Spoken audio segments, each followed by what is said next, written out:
고린도후서 4장 6절에서 7절 말씀 올려드리면서 기도하겠습니다.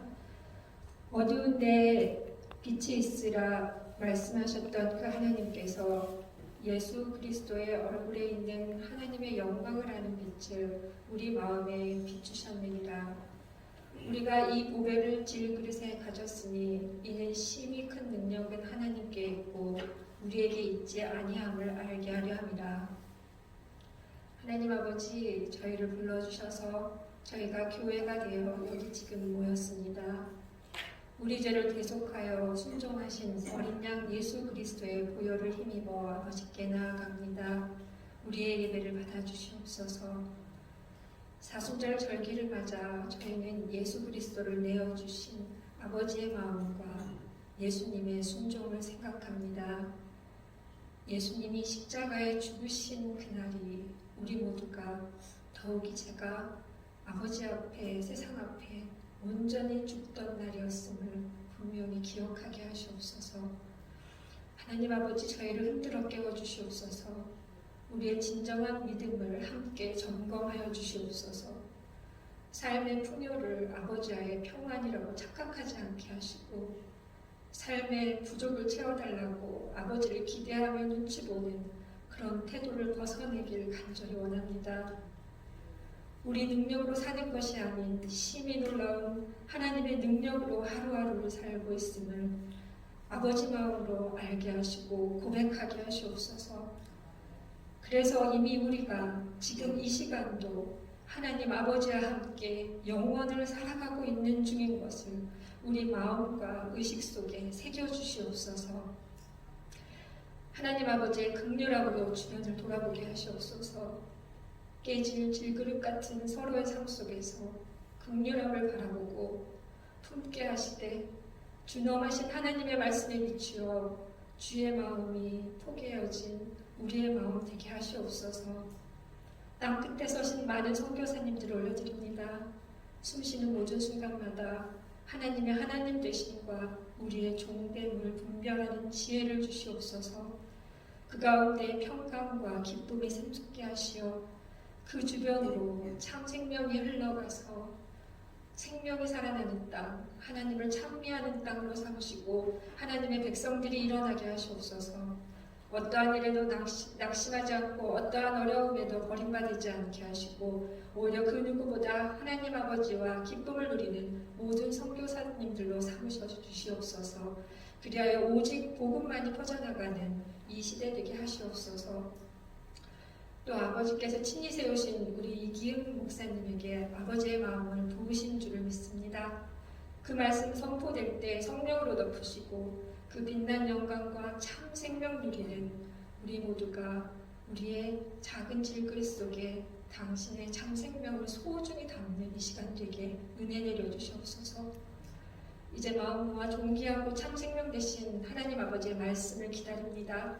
아버지께서 말씀을 직접 열어주시고 그 거룩하심 앞에 우리 영혼이 경청하며 마음을 쪼갰고 그 말씀이 우리를 살리는 참 생명 되게, 그래서 하나님과 소통하는 저희가 될 수 있길 원하옵니다. 이 모든 기도 우리를 구원하시고 우리의 참 생명 되신 예수 그리스도의 이름으로 아버지께 올려옵니다. 아멘. 고린도후서 12장 1절로 10절 말씀입니다. 고린도후서 12장 1절로 10절 말씀을 함께 읽겠습니다. 무익하나마 내가 부득불 사랑하노니 주의 환상과 계시를 말하리라. 내가 그리스도 안에 있는 한 사람을 아노니 그는 14년 전에 셋째 하늘에 이끌려간 자라. 그가 몸 안에 있었든지 몸 밖에 있었는지 나는 모르거니와 하나님은 아시니라. 내가 이런 사람을 아노니 그가 몸 안에 있었는지 몸 밖에 있었는지 나는 모르거니와 하나님은 아시느니라. 그가 낙원으로 끌려가서 말로 표현할 수 없는 말을 들었으니 사람이 가히 이르지 못할 말이로다. 내가 이런 사람을 위하여 자랑하겠으나 나를 위하여는 약한 것들 외에 자랑하지 아니하리라.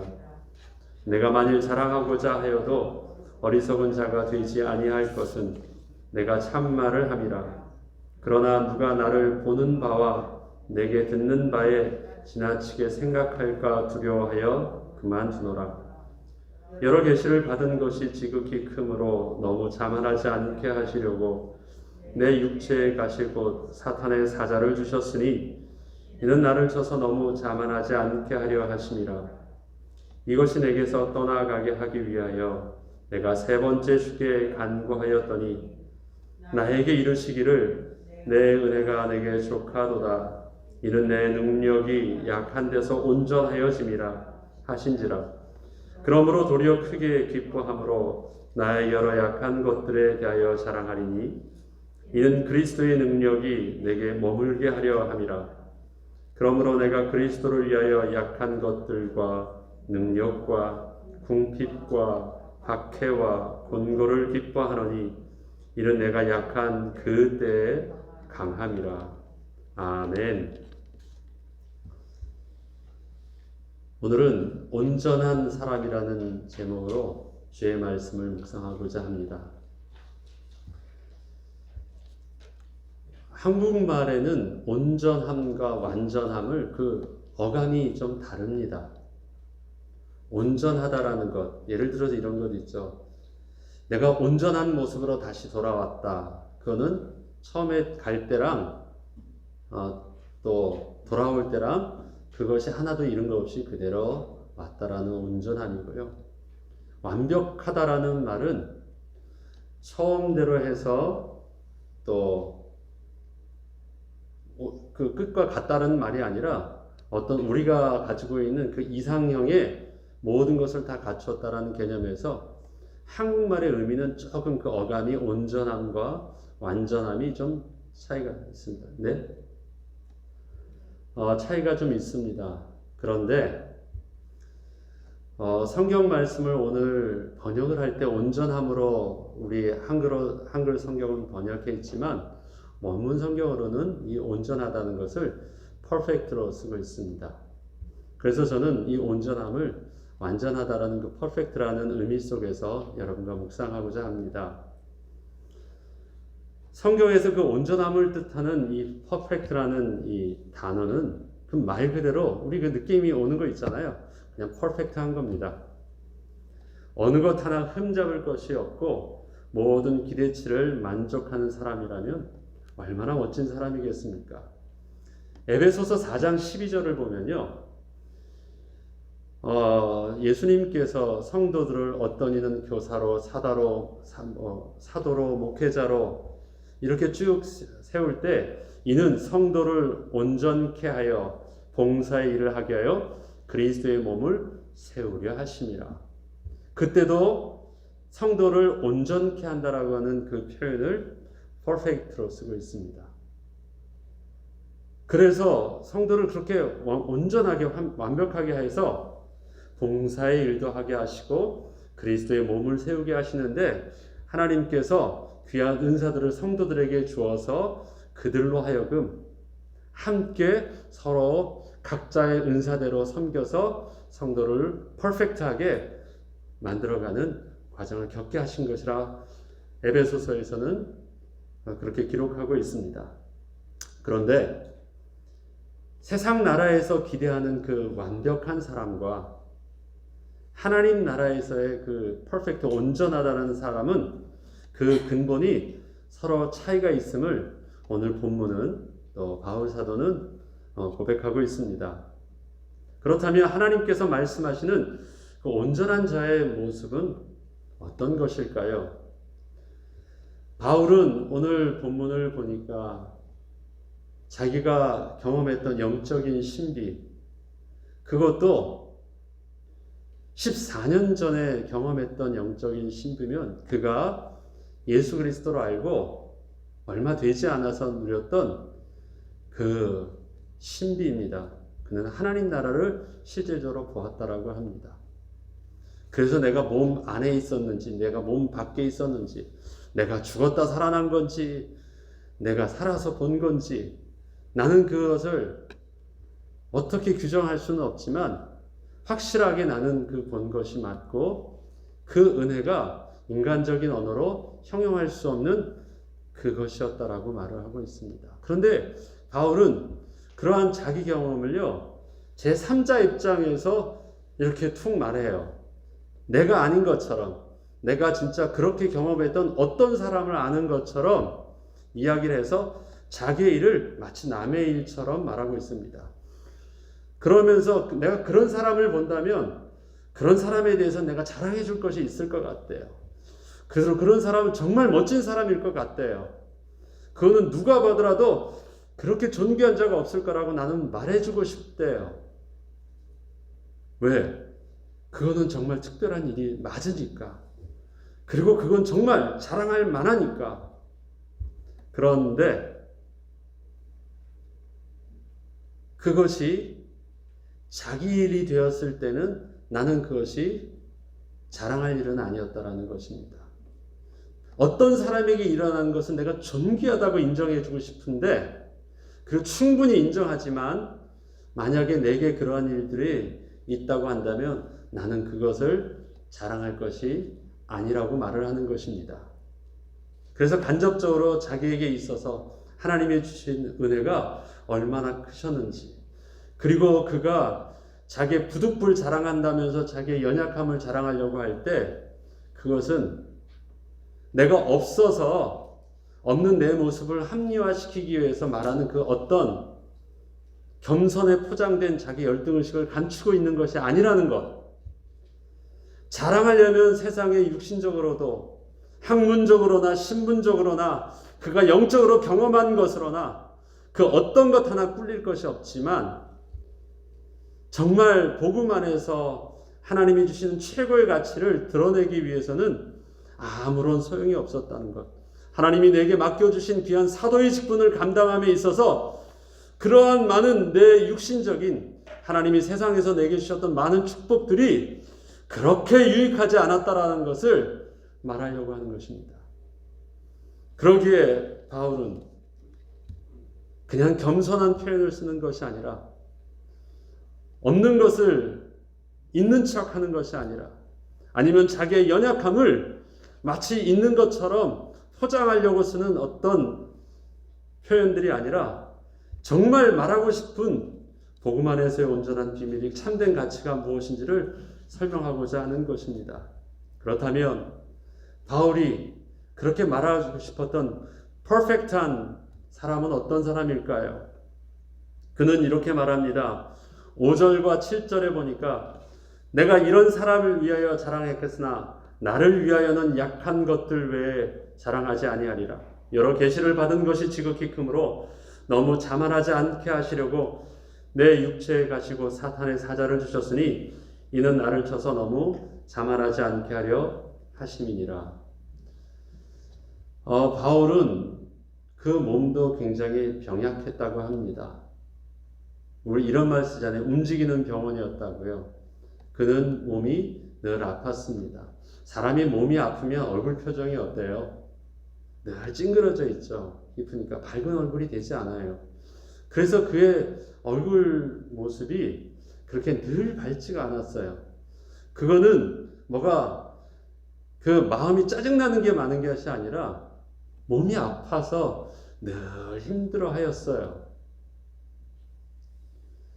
그 다음에 바울은 그 정확한 자기의 병명을 말하고 있지만 자기 몸에 가시라고 여길 만큼의 불치병과 같은 것이 있어요. 혹자는 그것을 간질병이 아니었나라고 말도 합니다. 자기가 컨트롤할 수 없는 정말 힘든 모습이었습니다. 또 바울은 그런 육신의 아픔도 있었지만 연약도 있었지만 말도 잘 못했어요. 그래서 곰곰이 잘 들으면 정말 은혜되고 많은 그 학식 속에서는 하나님의 말씀이 깊이는 있었지만 모든 사람이 탁 들을 때는요 정말 따분하고 말씀을 듣다가 졸면서 떨어져 죽는 사람도 생겼듯이 바울은요 이 말에 언변에 능하지 않았어요. 인기가 별로 없었습니다. 그러한 바울이에요. 하나님께서 자기도 이것이 정말 이 복음 전하는데 유익하지 않다라는 것을 자기도 알고 이것이 별로 원하지 않았기 때문에 하나님께 이것을 기도해야 돼요. 육체의 가시라고 말하기도 하고 또 다른 표현을 뭘 쓰고 있습니까?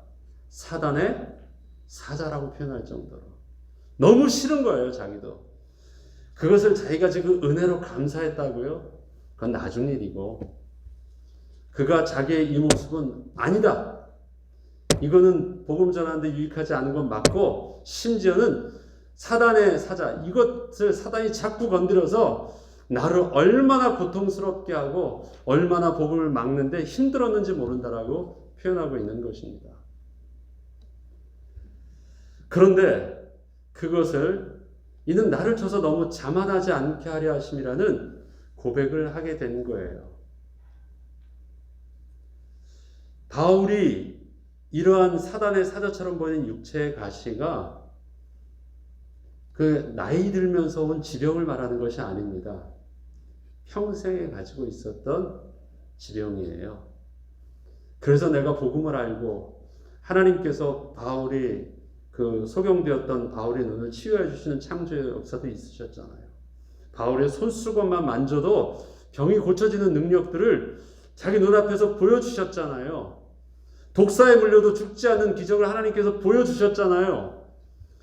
그 정도의 능력을 다른 사람에게 나를 통해서 쓰게 하셨다면 하나님, 주님의 일을 하는 나는 아시지 않습니까? 내가 나를 위해서 뭐 한 것이 무엇이 있습니까? 하나님, 회복시켜 주세요. 일평생 가졌던 이 가시를 하나님 치유해 주세요. 그렇게 기도했대요. 그런데 하나님께서는 바울은요, 그 자기의 가시를 이제는 없이 하려 하다가 고백하는 것이 있습니다. 아, 이것은 하나님께서 내게 주신 것이다 라는 거예요. 그리고 그렇게 인정할 수 있게 된 것이 그의 얻은 하나님 앞에서의 해답이 스스로 자만하지 않게 하게 하시려고 주셨던 것이었다라고 말을 합니다. 세상 나라에서는 약한 것과 흠이 있는 것은 부끄러운 것입니다.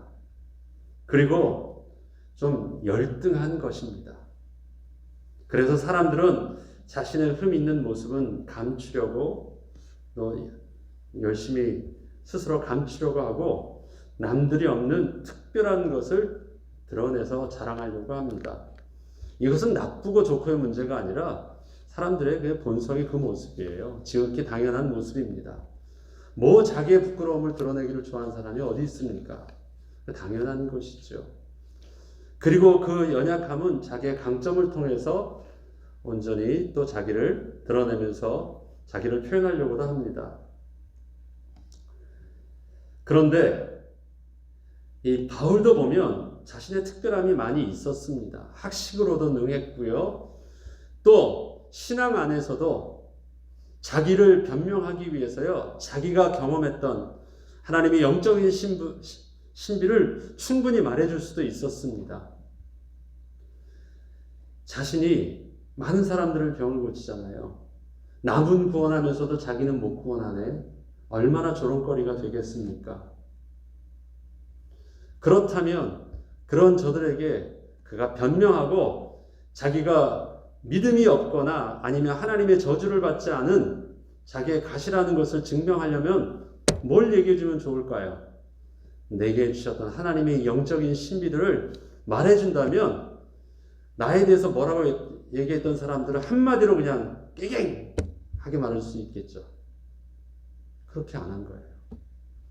충분히 자랑해서 자기의 강점, 자기의 있는 욕 듣는 것을 바울은 계속 들었거든요. 다른 자기가 섬겼던 그 교회를 떠나면 그 교회에 대한 소식들이 들려옵니다. 거기에서는요, 바울을 섬기 따랐던 자도 있었지만 바울에 대해서 조금 그래도 마음에 안 들고 자기에게 리더십을 가지기 위해서 바울을 흠집내는 사람들도 있었거든요. 저들에게 있어서 바울을 흠집내는 것은 앞서 말씀드린 대로 이 바울에게서는 이 말주변도 없고 뭣도 없고 다 갖다 대는 거예요. 그들에게 충분히 그런 얘기를 듣고 있었어요. 그리고 그것이 자기에게 귀에 들려요. 느껴요. 복음을 어필하기 위해서 말해줄 수 있지 않았을까요? 그런데 바울은 1절 그런 건 얘기하지 않았대요. 그리고 그것에 대해서 자기의 연약함에 대해서 말한 사람의 얘기를 그냥 들으면서 뭐 다툼으로 하나 그 다음에 나를 사랑함으로 하나 전파되는 것은 복음이다. 그냥 그렇게 감사했대요. 왜 그럴 수 있었을까요? 바울은 자만하지 않는다는 것을 하나님 앞에서 나의 본래 모습을 잊지 않고 있다는 것임을 고백할 수 있었기 때문에 그렇습니다. 자만하지 않게 하였다. 그것은 자기에게 주신 많은 것을 교만스럽게 자랑하지 않게 하려고 하셨다라는 것보다 내가 자만하지 않는 이유를 잘 알고 있기 때문에 그렇대요. 왜? 바울이 한 복음은 무엇입니까? 바울이 그렇게 복음을 전할 때 그 복음의 비밀 속에서 우리가 하나님을 떠나기 전에 인생의 온전한 모습이 뭐예요?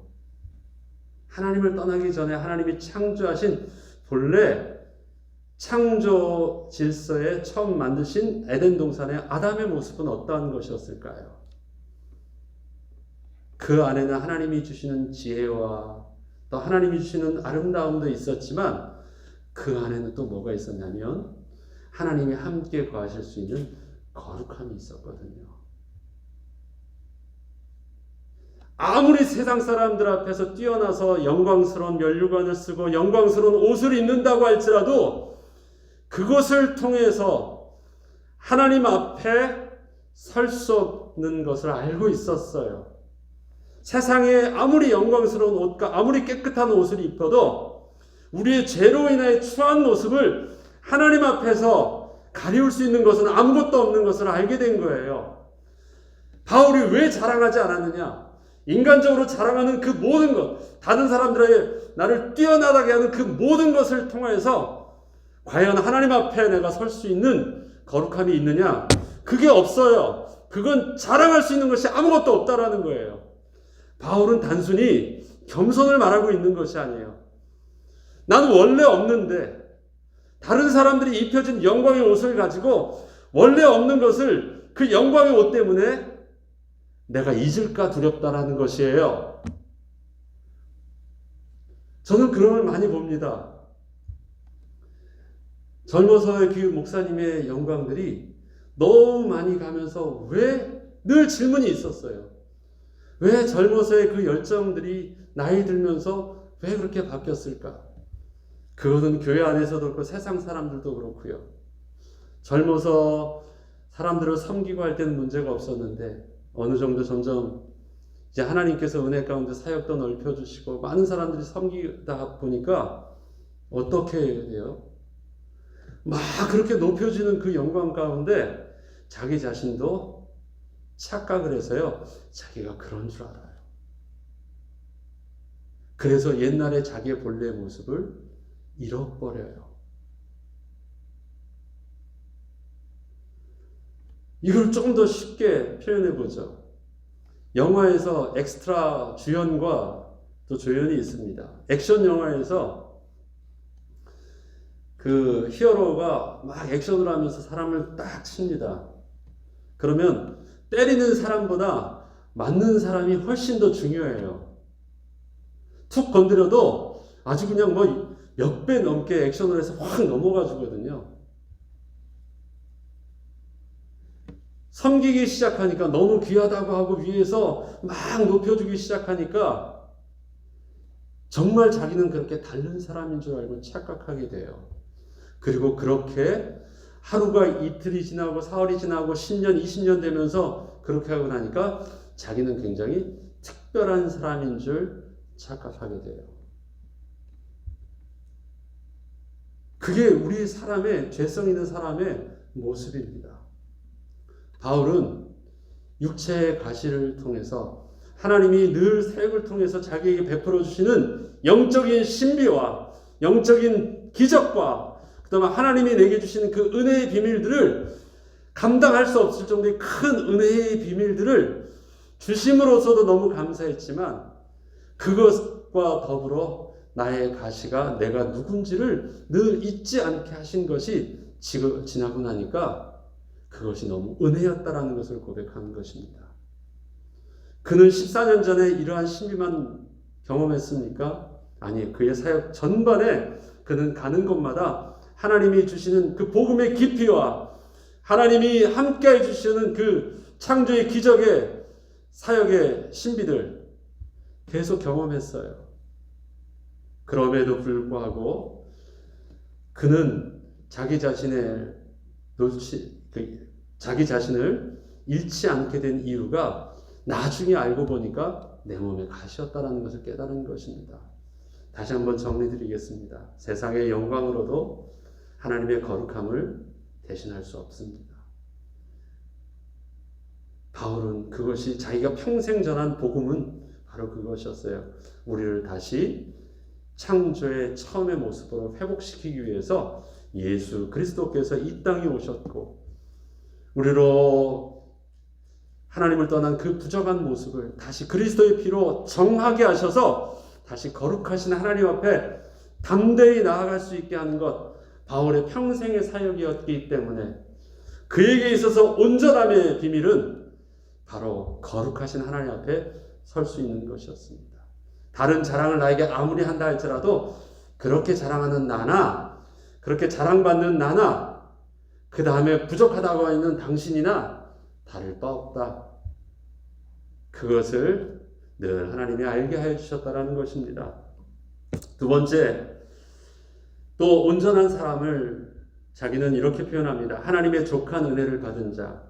저는 무응답을 응답으로 누리는 자라는 표현을 썼는데 이걸 다른 표현으로 보면 하나님의 침묵 속에서 더 크신 하나님의 음성을 들을 수 있는 자를 말하는 것입니다.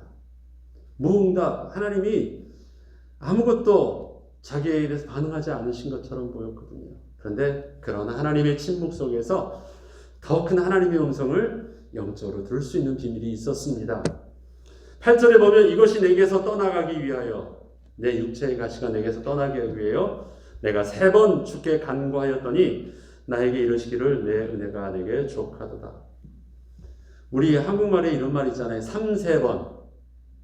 그러면 뭐예요? 정말 할 만큼 다 한 것입니다.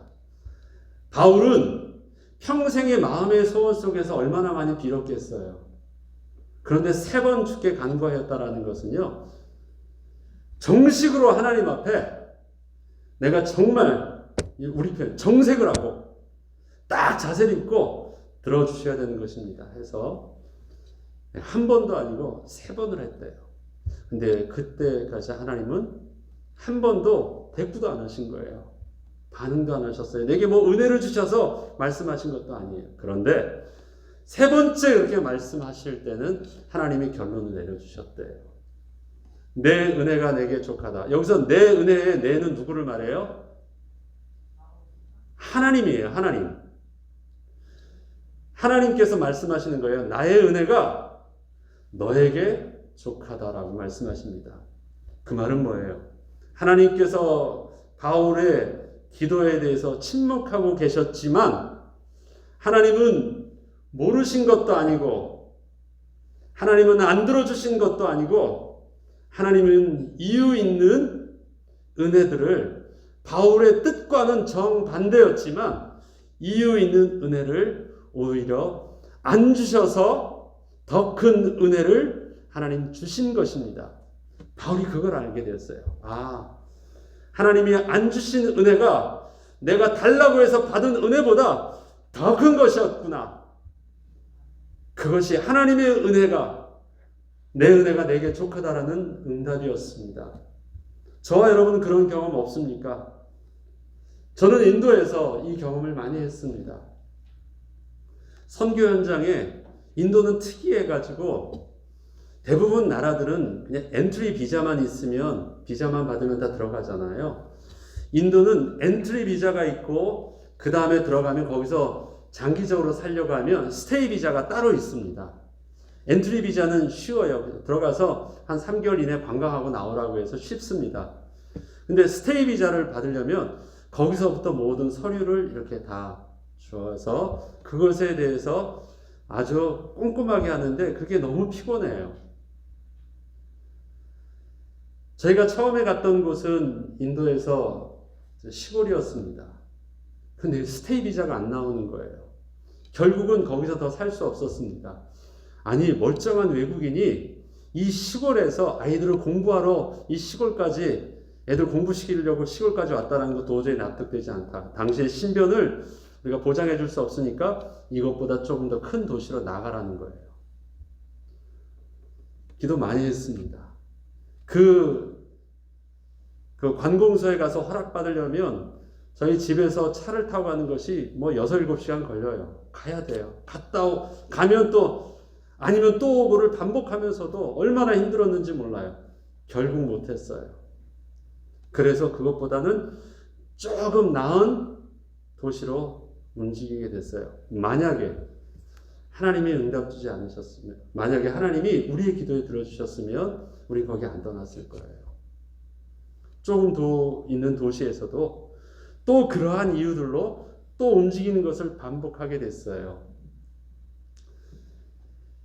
저희가 선교지에서 나오게 될 때는 대부분 선교지에서는 큰 데서 훈련을 받고 이제는 계속 시골로 들어가거든요. 저희는 시골로부터 시작해가지고 쫓겨나면 조금 나오고, 쫓겨나면 조금 나오고, 쫓겨나면 조금 나오고, 그래서 온 것이 미국까지 오게 된 거예요. 목표를 두고 미국까지 온 것이 아니었습니다. 늘 우리 아이들하고도 그런 얘기합니다. 만약에 하나님이 우리의 기도를 들어주셨으면 그것이 우리 감사한 줄 알고 거기 있었어요. 그런 과정 속에서 주셨던 많은 하나님의 은혜들, 그때 거절돼서 움직여지는 과정들은 감사는 아니었습니다. 약간의 상실감도 있었고 늘 답답함도 있었지만 하나님이 사실 그것을 통해서 우리를 난처하게 하신 적은 없습니다. 그러나 반대의 길들이었습니다. 여러분들은 그런 경험 없으십니까? 만약에 내가 그 원한 대로 그렇게 되었다라면 그것이 과연 옳은 것이었을까?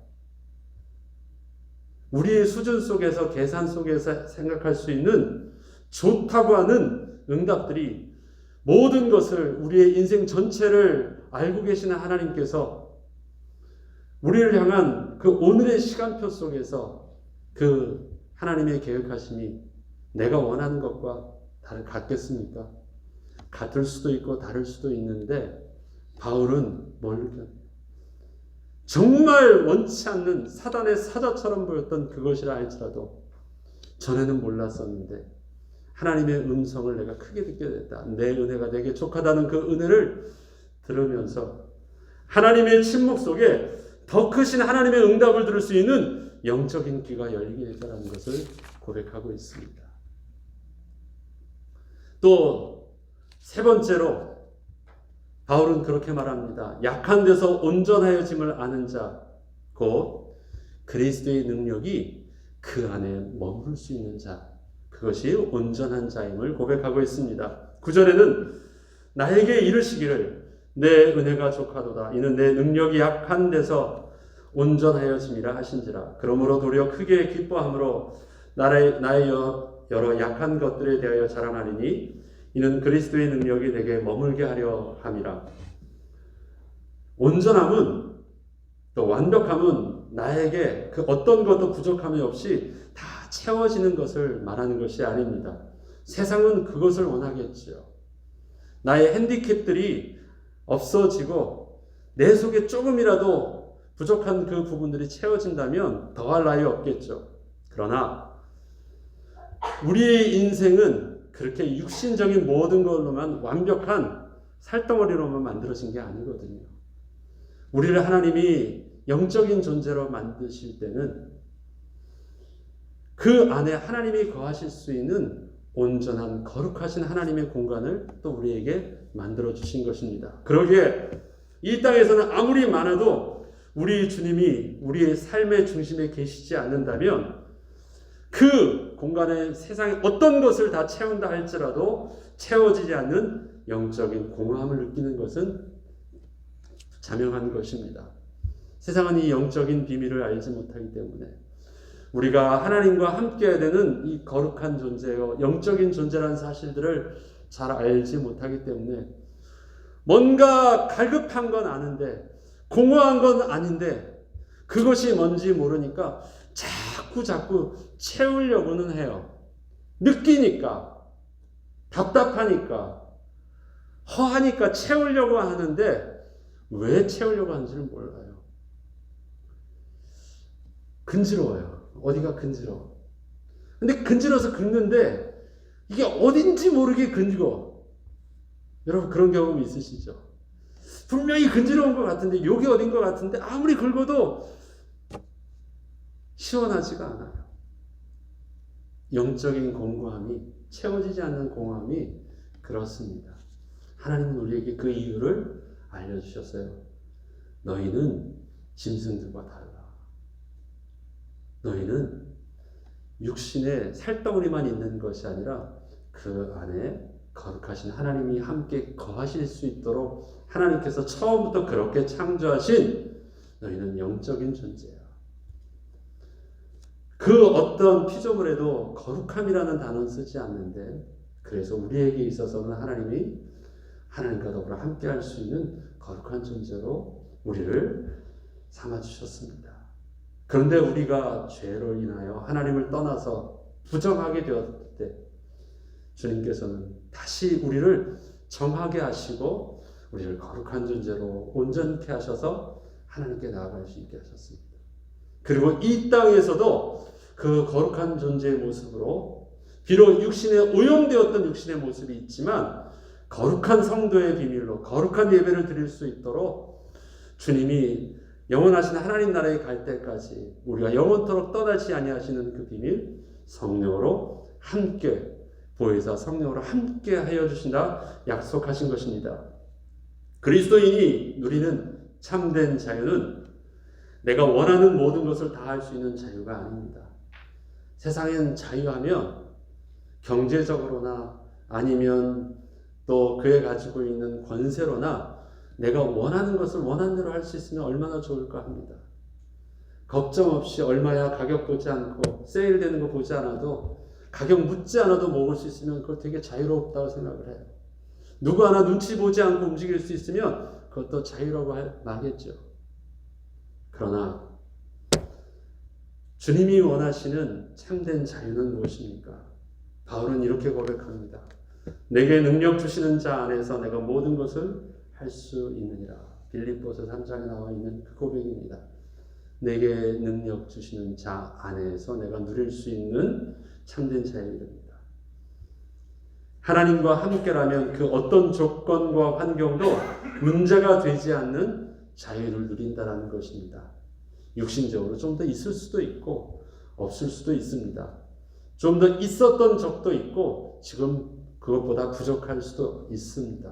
어떠한 처한 상황과 환경이 온다 할지라도 그것이 내게 이유가 되지 않냐는 그것이 나야 하나님과의 관계에 제한을 받지 아니하게 하는 그 은혜를 누리게 되었다라는 것입니다.